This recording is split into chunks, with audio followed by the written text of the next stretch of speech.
Hey guys, welcome back. Thanks for joining me. We are currently in the little town of Findon, West Sussex. This is just north of Worthing and is in the South Downs, and we are going to do a 6-mile loop that takes in one of the best preserved large prehistoric hill forts in the southeast of England. And it's called Cissbury Ring. I'm going to take you along and explain to you a little bit about why this was built where it was built, why these were built at all, and why these hill forts were kind of basically the first arms race.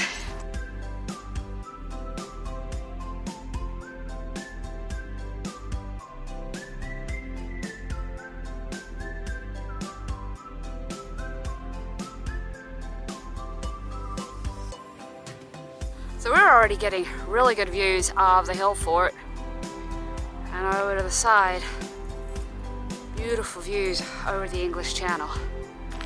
So the reason for it being called the first arms race was a lot of these forts were built in the period at the end of the Bronze Age and turning into the Iron Age, when there was a proliferation of iron. It was easier to work, iron ore was more common, and it was thus turned into more weapons, and which meant that conflicts, although not particularly common between tribes, did happen.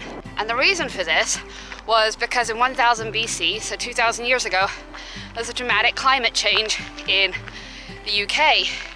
And this resulted in the valleys and the clay becoming unfarmable.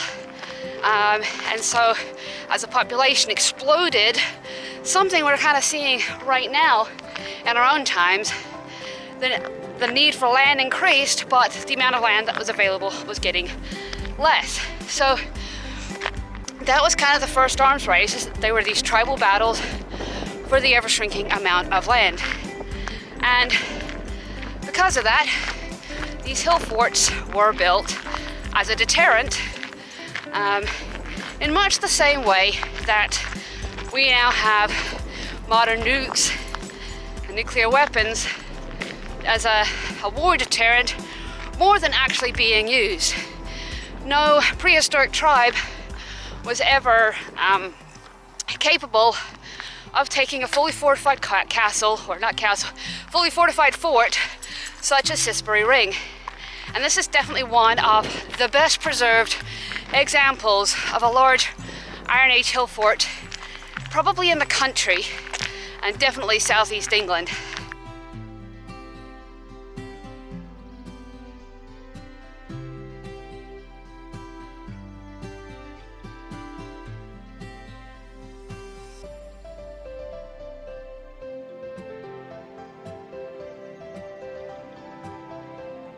I don't know if you can see that, but we just got swarmed by that lot.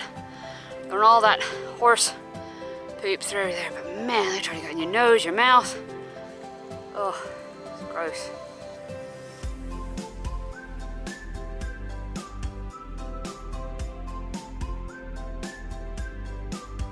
So not only are we getting beautiful views over the fields, Cissbury Ring off to our right, we're also looking down, just to my right, on the Monarch's Way, which is a 625-mile trail that follows the approximate escape route that King Charles II took after his defeat at the Battle of Worcester.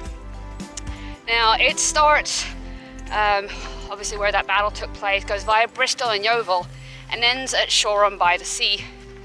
So it's kind of cool to see that. We've crossed it several times when we were doing the South Downs Way. It follows a lot of the same routes. And I think it goes just down below Cissbury Ring there and keeps going west or comes east, depending on which way you're walking it.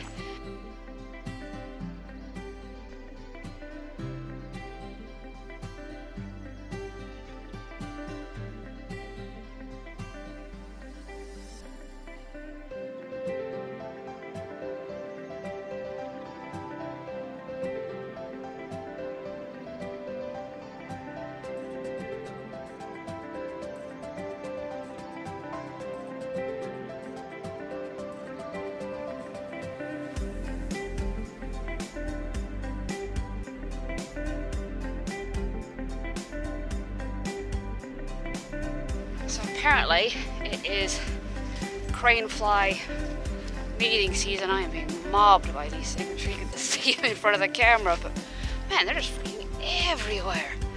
Wow, I mean, better than the flies we had back there on the horse shit, but man, wow. I don't think I've ever seen such a proliferation of crane flies before. So I'm really glad that there in a field we've got this passageway, because this could have been interesting to try and get through.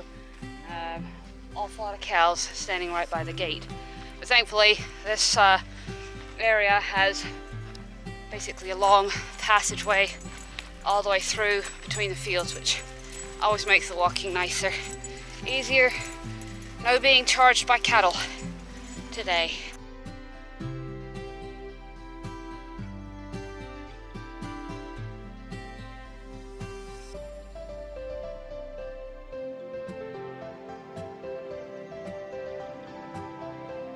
So we've done a good portion of the hike already, and what you can see, you know, behind me is Cissbury Ring again.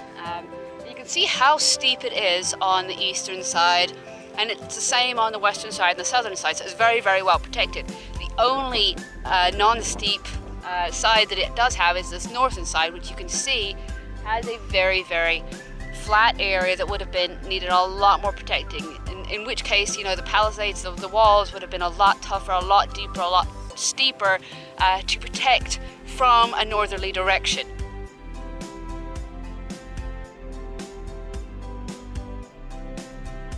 You can definitely see just how difficult that would have been to scale should it have been attacked by an enemy. Now, there is no history or no evidence that this fort was ever attacked or even attempted to be attacked, which tells you a lot about its construction and how imposing it actually was.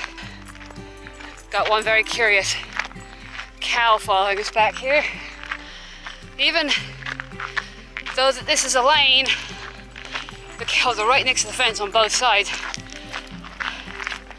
And I know most of them respect the fence, but I've seen cows go over, or at least a bull, go over the 6-foot panel before and made it look easy. So it's still a little nerve-wracking going through there with the dogs. There was an awful lot of them showing a lot of interest, but left them behind, climbing uphill, which is why I'm out of breath, and checked the Cissbury Ring just up here.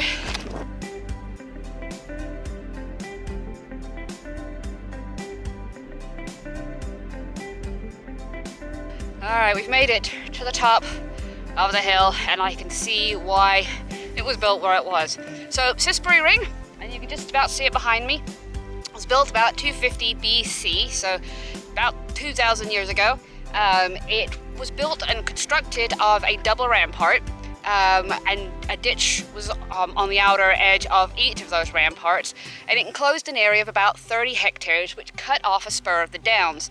Inside, it would have been the commercial and administrative center of the tribe when not at war, during times of peace.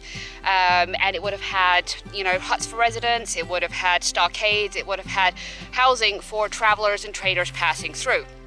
Now what we're seeing behind us is the Eastern Gate, and that was the main trade route coming across this part of the Downs.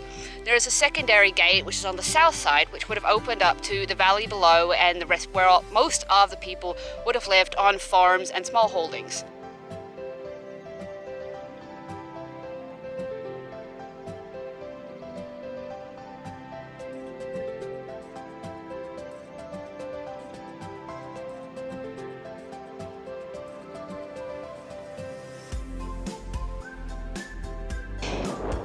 Well, I'd say, even if life was pretty hard back then,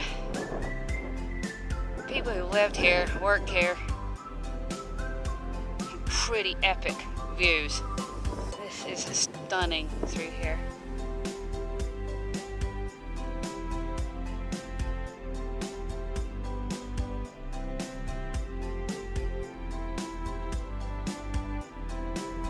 We just missed the horses, but you can just about see them up there on the ring, the outer rampart. Alright guys, with the massive mound that is Cissbury Ring in the background, I'm going to bid you farewell for this video. Thanks for joining me, and I hope to see you in the next one.